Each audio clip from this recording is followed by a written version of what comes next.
All right, this is going to be a quick video for indicator 5.2, which is systems of equations. Now, the difference is this is not just a system. You have to build the system.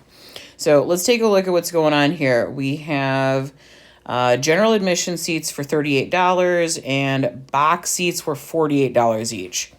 So I'm going to do, right, G for general and B for box.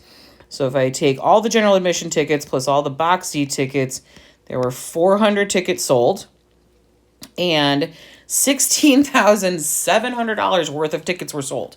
So each of those general admission tickets were worth $38, so 38 times G, plus the box seats were 48B, and that equals $16,700. Now, let's simplify this. Let's solve this. Right now, this is nicely stacked up.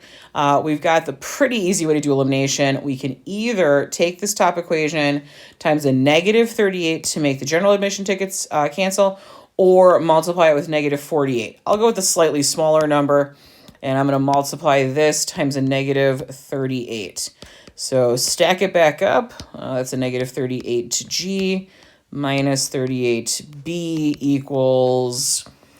Yeah, I'm not doing that in my head. So negative 38 times 400. Sure. Okay, let's grab a calculator here.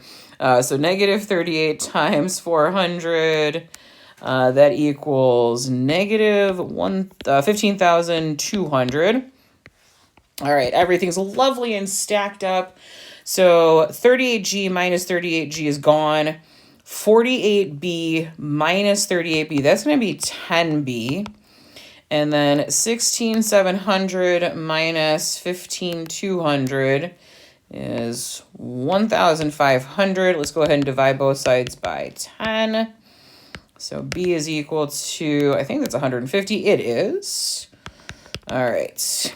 So how many of each ticket type was sold, or each type of ticket was sold? So general admission, I'm going to do general here. There we go, general, and then a box. And what we just found was that we sold 150 box seats. And we need to figure out how many of the general admission tickets. Now, the nice part is you know how many total tickets were sold, right? 400 total tickets. So if I take 400 minus the 150 box seats we sold, that will get me the general admission seats, and that is going to be 250. So 250 seats. So sometimes with these problems, you're going to have to build the system based off of information you get. I tend with these problems to make the variables very descriptive to the problem I'm dealing with. I don't want to try and deal with X and Y and get myself all confused.